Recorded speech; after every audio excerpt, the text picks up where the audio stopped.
Salam sejahtera anak-anak. Ya, bagi untuk pendidikan moral tahun 6 minggu ini kita akan menyentuh unit 11 mengenai bersikap rajin negara maju. Kalau dalam buku teks kamu boleh buka pada mulanya pada muka surat 99. Jadi cikgu akan menerangkan sedikit definisi. Ini cikgu ambil daripada Dewan Bahasa Pustaka, iaitu Kamus Dewan, edisi keempat. Kalau kita tengok definisi yang pertama tu, suka bekerja, belajar ataupun dan lain-lain, giat, bersungguh-sungguh, tekun. Okey. Yang kedua adalah maksudnya kerap kali, selalu berbuat sesuatu, melakukan sesuatu. Contohnya, dia selalu ke masjid, maksudnya dia rajin ke masjid lah. Okey, itu dia dua definisi mengenai rajin. Kalau kita tengok thesaurus dia pula, rajin ini sinonim dengan tekun, iaitu bersungguh-sungguh, tekun, getol, beria-ia, gigih, giat, dan berlawanan dengan sifat malas. Rajin lawannya malas, antonim dia.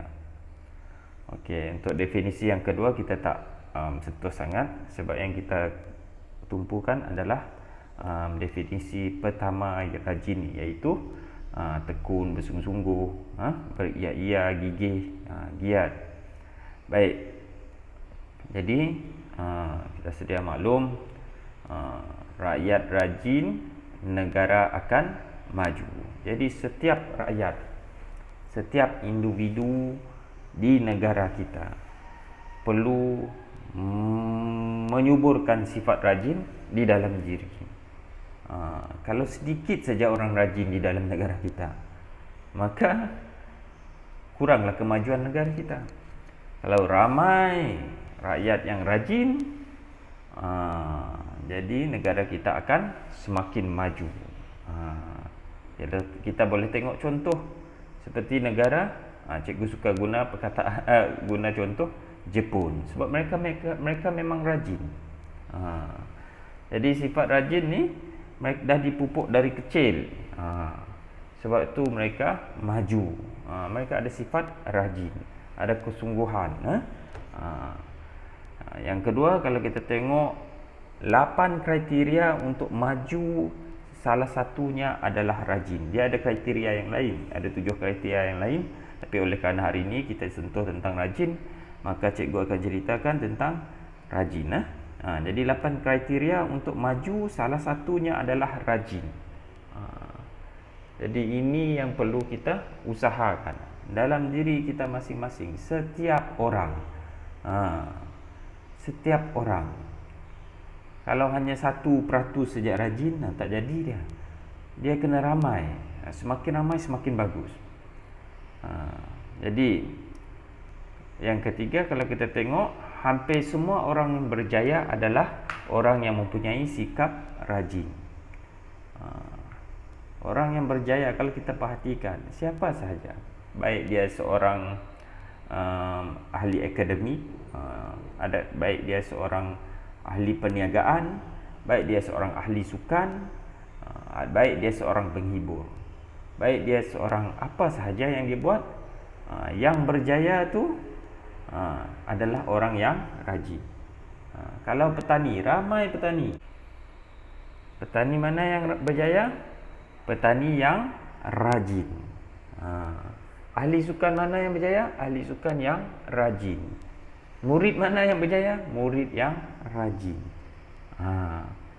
Jadi rajin ni yang paling penting.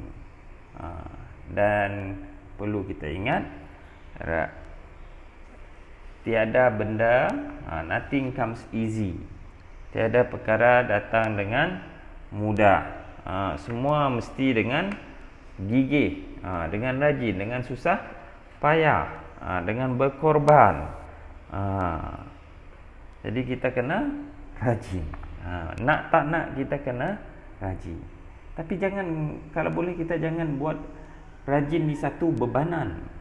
Jadikan dia satu keseronokan. Macam tu. Baik. Mari kita tengok pula bakat atau pandai versus rajin. Berlawanan dengan rajin. Lawan rajin. Ada orang berbakat, ada orang memang pandai. Tuhan telah jadikan dia ada kelebihan. Tapi cikgu yakin setiap orang ada bakatnya. Setiap orang ada kepandaiannya. Jadi bakat dan pandai lawan rajin. Kita tengok yang pertama tu, kenyataan bakat atau pandai mengatasi rajin adalah tidak berasas. Tidak benar sekali. Walaupun orang tu ada kelebihan yang Tuhan bagi dia, dia ada bakat, contohnya melukis. Contohnya melukis. Cikgu bagi contoh cikgu sendirilah. Cikgu dulu seorang yang berbakat melukis, pandai melukis. Tetapi cikgu mengambil mudah. Sebab cikgu ingat melukis, saya ada bakat semula jadi, tak apa. Jadi cikgu tak berlatih melukis. Ada kawan cikgu dia tak pandai melukis. Bukan tak pandai, dia bolehlah bagi tahu tak pandai. Tetapi oleh kerana dia rajin, dia terus membuat latihan lukis, terus melukis, dan sekarang lukisan dia lebih cantik, jauh lebih cantik daripada lukisan cikgu. Manakala cikgu sekarang dah tak dapat melukis apa yang pernah cikgu lukis dahulu. Itu bezanya sikap rajin dengan bakat. Bakat tu boleh hilang. Kerajinan tu dia akan meninggikan lagi mutu dan hasil kualiti yang kita boleh dapat buat, yang kita dapat buat. Itulah kelebihan rajin. Yang kedua, kita tengok sana. Bukti dan sejarah telah menunjukkan ramai di kalangan orang-orang berbakat dan pandai tidak berjaya berbanding dengan orang-orang yang rajin. Tengok tu. Ramai orang rajin, ramai orang pandai, ramai orang berbakat. Memang Tuhan sudah bagi kelebihan setiap manusia ni, ada bakat dia masing-masing. Tetapi mengapa mereka tidak berjaya dengan bakat mereka tu yang telah diberi oleh Tuhan tu? Ini adalah kerana mereka mengambil mudah. Take for granted. Take for granted maksudnya mengambil mudah lah. Kira macam tidak menghargai lah bakat yang Tuhan bagi. Mereka sambil lewat. Maka orang yang tidak berbakat akan mempunyai kemahiran yang lebih tinggi daripada orang yang mempunyai bakat. Jadi jangan persiakan bakat yang telah Tuhan bagi kepada kita. Jadi cikgu bukannya menentang bakat. Bakat ni pemberian Tuhan, kita kena hargai. Cumanya jangan kita bersandarkan kepada bakat kita sehingga kita menjadi malas. Kita ingat kita pandai dalam kelas, aku tak belajar sungguh-sungguh pun dapat nombor 1 dalam kelas. Ya, mungkin untuk sekolah rendah, mungkin untuk sekolah menengah. Universiti belum tentu. Mungkin di universiti, tapi di dunia luar belum tentu. Kalau sifat malas berlawanan dengan sifat malas dan bakat berlawanan dengan rajin, pasti rajin akan menang. Orang yang ada bakat, ada kepandaian semula jadi ni, dia mudah mengambil mudah. Dia jadi malas. Kadang-kadang dia buat kerja khusus, dia buat tugasan di saat-saat akhir sebab dia rasa dia pandai, dia dapat buat. Dia memang dapat buat, tapi hasil dia tidaklah sama seperti orang yang betul-betul, yang berusaha betul-betul, rajin. Kan? Cikgu bagi contoh satu lagi. Kalau kita nak tanam durian, kan? Tanam durian, kita kena tanam semai benih dia dulu, kena airkan dia, bagi baja, tiap hari siram. Dalam masa berapa tahun dia akan menghasilkan buah. Tetapi kalau kita nak buat dia cepat-cepat dapat, nak buat dapat buah-buah durian ini cepat-cepat, tanam terus siram air terus jadi, tak dapat. dia mengambil masa yang panjang. Jadi kita rajin ni pun, nak berjaya ni pun kena rajin dan berterusan. Dia mengambil masa yang panjang untuk mendapat kejayaan tu. Jadi jangan ambil mudah tentang bakat. Jadi cikgu nak ceritakan sedikit tentang bakat dan rajin. Ini satu contoh yang baik. Kenal tak siapa manusia ni? Siapa orang ni? Mungkin ramai yang tak kenal, kecuali mereka yang berminat dengan permainan sukan bola keranjang kan, basketball. Ini adalah legenda, legenda basketball, iaitu Michael Jordan. Kisah menarik mengenai Michael Jordan ni cikgu nak kongsikan. Dia adalah orang yang semula jadi berbakat, tubuh badan dia sesuai untuk bermain bola keranjang, untuk main basketball. Tetapi di masa sekolah menengah, high school, cikgu bagi tahu high school, dia take for granted, dia ambil mudah sebab dia rasa dia dah hebat, dia ada bakat, badan dia dah bagus, jadi dia ambil mudah. Jadi jurulatih high school dia telah mengambil keputusan untuk menyingkirkan dia daripada pasukan basketball tu, bola keranjang tu. Dari situ dia sedar. Maka dari situ juga dia mula bekerja, mula rajin, mula bekerja keras, berlatih. Dia cakap dia mula bekerja, dia mula rajin bekerja keras selepas dia disingkirkan daripada pasukan.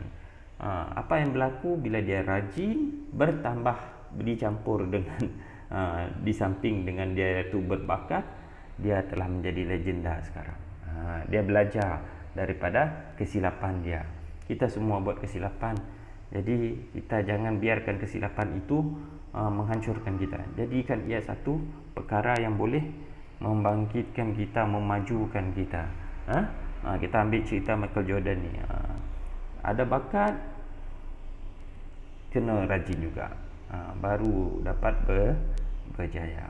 Jadi kita masing-masing kenal pasti bakat kita, apa kebakat kita, dan kita usaha terhadap tu supaya kita ada matlamat kan. Kenal pasti, murid-murid kenal pasti awal-awal bakat masing-masing, supaya murid-murid dapat fokus apa matlamat murid. Sekarang, di waktu sekarang ni, tahun 6 dah ni, terus fikir apa bakat saya, apa kecenderungan saya, apa yang saya suka kan. Bukan orang lain suka, apa yang saya suka, apa yang saya nak. Terus fokus dengan maklumat tu, dan rajin dan berusaha betul-betul dengan giat. Jadi kita ada cerita pasal banyak perkara. Jadi bagaimana hendak menjadi rajin. Cerita banyak-banyak pun tak sampai hujung kan. Tapi yang penting sekali kita nak cari kaedah bagaimana hendak menjadi rajin. Okey, cikgu ada buat sedikit analisis. Bukan analisis lah, mencari sedikit rujukan mengenai rajin. Bagaimana hendak menjadi rajin daripada beberapa rujukan. Jadi cikgu nak tunjukkan kepada kamu. Yang pertama, berkawan rapat dengan orang-orang yang rajin. Ini sangat penting. Ada pepatah mengatakan, bukan pepatah lah, ada satu statement yang sangat penting. Orang yang berkawan dengan orang yang menjual minyak wangi, badan dia akan menjadi wangi walaupun dia tak ada minyak wangi. Orang yang berkawan dengan orang menjual minyak wangi, badan dia akan menjadi wangi secara tidak langsung. Mungkin dia tersembur minyak wangi kat kawan dia kan, mungkin kawan dia bagi minyak wangi dekat dia kan. Itu sudah pasti. Tapi orang yang berkawan dengan pandai besi kan, pembuat besi tu, buat pedang, buat parang, buat cangkul, dia mungkin kena percikan api, dia sekurang-kurang dia akan berbau asap. Jadi begitu juga kalau kita berkawan dengan orang-orang rajin, sedikit sebanyak kita akan menjadi rajin. Kalau kita berkawan dengan orang malas, sedikit sebanyak kita pun akan jadi malas. Jadi apa yang kita kenapa kita perlu berkawan rapat dengan orang rajin? Kita kena belajar. Kita kena belajar bagaimana mereka belajar, contohnya bagaimana mereka bekerja. Kita belajar dari mereka. Bila kita rapat dengan orang tu, kita mudah belajar. Lepas tu kita tiru apa yang dia buat. Dan yang ketiga, kita fahami kenapa dia buat macam tu. Jangan tiru membuta saja. Kita kena fahami kenapa dia buat macam tu. Jadi ini salah satu cara untuk kita menjadi rajin. Ini penting, paling penting ni, berkawan rapat dengan orang yang rajin. Kalau berkawan rapat dengan orang yang malas, susah kita. Tapi kalau semua orang malas, tak ada orang rajin, macam mana? Jadi macam mana? Kamulah yang kena jadi orang yang rajin, supaya mereka pun akan jadi rajin oleh kerana kamu. Sebab kamu dah ada kesedaran. Baik, kita tengok yang kedua. Kedua, memelihara dan mematuhi rutin. Yang dalam nama lain, disiplin. Bagaimanapun kita tidak suka berdisiplin, tapi kita kena ada disiplin. Yang pertama, apa yang kita buat? Kita kena bahagikan masa kita. Kita manusia semua dibagi 24 jam. Ada masa rehat, ada masa untuk bekerja ataupun belajar, ada masa untuk riadah, untuk senaman, untuk sihatkan badan, ada masa untuk tenangkan jiwa. Semua ada. Ada masa untuk keluarga, ada masa untuk kawan, ada masa untuk diri sendiri. Jangan sibuk sangat dengan orang lain hingga masa untuk diri sendiri tidak ada. Ada juga yang sibuk menyendiri, tak ada masa untuk dengan orang lain. Itu pun salah. Jadi bahagikan masa. Yang kedua, bagaimana bahagikan masa dengan baik? Kita buat jadual. Dah buat jadual tu dah cantik. Apa yang perlu kita buat? Kita kena patuhlah dengan jadual tu. Apa guna buat jadual kalau tak patuh dengan jadual, kan? Baik. Yang ketiga, membaca dan menulis setiap hari. Membaca ni salah satu perkara yang sangat penting juga. Membaca dan menulis setiap hari. Kenapa? Sebab membaca ni dia mengaktifkan otak. Apatah lagi kita gabungkan membaca dan menulis. Sebab tu cikgu sarankan bila murid-murid ada buku cerita ataupun ada buku apa-apa yang murid miliki sendiri, murid belajar membuat marginal writing. Marginal writing ni adalah seperti membuat nota di tepi-tepi buku. Saya tahu ada setengah orang tidak suka buku dia diconteng. Tapi cikgu bagi cadangan lah bagi yang sanggup hendak menconteng buku dia sendiri. Tetapi ni bagus. Dia akan mengaktifkan otak kamu. Kamu buat marginal writing dekat situ. Kamu tulis apa-apa berkenaan apa yang telah kamu baca. Satu muka surat, mungkin apa yang kamu dapat poin kat situ. Mungkin dalam cerita, kamu cuba mereflect. Sebab tu beza membaca buku dengan menonton televisyen. Kalau menonton televisyen ni, kamu tengok Harry Potter, semua dah macam tu dah. Kamu tak payah fikir sebab kamu lihat semua dah berlaku. Semua dah nampak magic dia macam tu. Tak.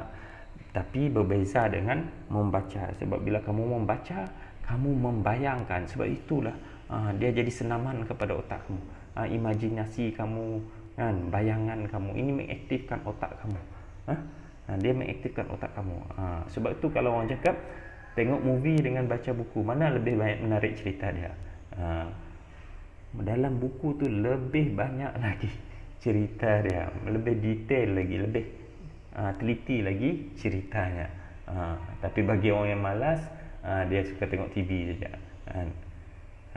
Lepas tu dia cakap dia tahu Harry Potter. Tapi hakikatnya dia tidak tahu, dia tahu tetapi dia tidak tahu banyak. Jadi yang pentingnya membaca ni dia akan menyubur sebab otak kita akan aktif, berfikir, imajinasi kita akan luas, kan? Yang kedua, dia menyuburkan idea. Dengan membaca, dia akan suburkan idea sebab otak kita berfungsi, otak kita bekerja bila kita membaca dan kita menulis. Yang ketiga, menyihatkan otak sebab membaca ni adalah seperti senaman, kan? Seperti makanan. Dalam makanan yang sihat masuk dalam badan kita akan sihat. Kalau kita buat senaman, badan kita akan sihat. Begitu juga membaca. Bila kita membaca perkara yang betul, ada peringatan kat bawah tu kan, pilih bahan bacaan yang betul. Bila kita pilih bacaan yang baik, pilih buku-buku yang baik untuk dibaca, dia akan menyihatkan otak kita. Dia menjadi senaman kepada otak kita. Otak kita sentiasa aktif tadi kan, berfikir. Jadi otak kita akan sihat. Tapi ingat itulah, pilih bahan bacaan yang betul. Jangan baca Facebook, Twitter. Sebab dalam tu bercampur aduk. Walaupun ada ilmu, tetapi dia bercampur aduk. Dia tak ada disiplin. Sekejap mengenai sukan, sekejap dia mengenai hal semasa, sekejap mengenai artis. Jadi tak ada disiplin. Kalau membaca buku, dia ada disiplin dia. Dia terurus dan terarah. Tak sama dengan Facebook, dengan Twitter. Memanglah Facebook buku juga kan, tapi dia bukanlah satu wadah ilmu yang baik. Baik, yang keempat, ekspresikan diri, iaitu luahkan, bincang. Bila ada masalah, kamu rajin tadi kan, kamu berusaha tadi, ada masalah, kamu kena luahkan dia untuk selesaikan masalah, untuk mencari penyelesaian atau idea baru. Kena bincang. Tapi ingat, bincang dengan orang yang di dalam situasi bidang yang sama. Kalau tidak, mereka tidak faham. Sebab situasi yang tidak sama, bidang tidak sama. Dan walau bagaimanapun, yang lebih penting daripada itu adalah orang yang benar-benar sayang akan kamu. Orang yang benar-benar sayang kepada kamu, dia akan memberi dia akan bincang dengan kamu dengan sungguh-sungguh. Sebab dia tahu masalah kamu itu adalah masalah, bagi dia masalah dia juga. Sebab dia sayang dengan kamu. Dia akan cuba selesaikan masalah itu seperti dia menyelesaikan masalah dia sendiri. Kalau dengan orang-orang biasa saja, orang yang tidak mengambil berat kepada dengan kamu, dia akan memberi apa-apa saja cadangan yang mungkin sambil lewat saja, sekadar hendak to show kindness lah, untuk menunjuk kesopanan dia. Tapi sebenarnya mungkin tidak ada isinya, tidak ada kesungguhan di dalam nasihat dia. Jadi cari orang yang betul-betul sayang kepada kamu, ahli keluarga kamu, kawan rapat kamu, kan, cikgu yang mengambil berat tentang kamu. Kamu minta nasihat dengan dia. Baik, yang kelima, jangan lupa self reward. Ini maksudnya kamu memberi hadiah kepada diri kamu sendiri. Hargai diri. Apa saja yang kamu telah buat, walaupun sedikit kan, minggu ini saya telah berjaya membaca sebanyak ni, dan saya berjaya ulang kaji sebanyak ni, saya dah pandai buat trik skateboard macam ni, contohnya. Jadi hargai sedikit kejayaan-kejayaan kamu yang kecil. Sebab kejayaan-kejayaan yang kecil ni lah akan memberi kejayaan yang besar. Dan hasil daripada apa? Hasil daripada susah payah kamu, kerajinan kamu tadi. Hargai diri, kan? Setiap, walaupun kecil, kan? Walaupun kecil. Baik, yang terakhir, jangan putus asa. Jangan sesekali putus asa. Sebab yang putus asa ni, siapa yang rugi? Diri sendiri. Baiklah, cikgu rasa mohon maaf, cikgu rasa cikgu dah membebel panjang ni. Tapi cikgu betul-betul memang nak murid-murid mendapat sesuatu yang sangat, satu panduan yang murid-murid mungkin berguna untuk murid-murid, sehingga akhir hayat murid-murid nanti mungkin murid-murid dapat kongsi dengan anak-anak nanti, kan? Anak-anak murid-murid jauh begitu kan, tapi itulah harapan cikgu.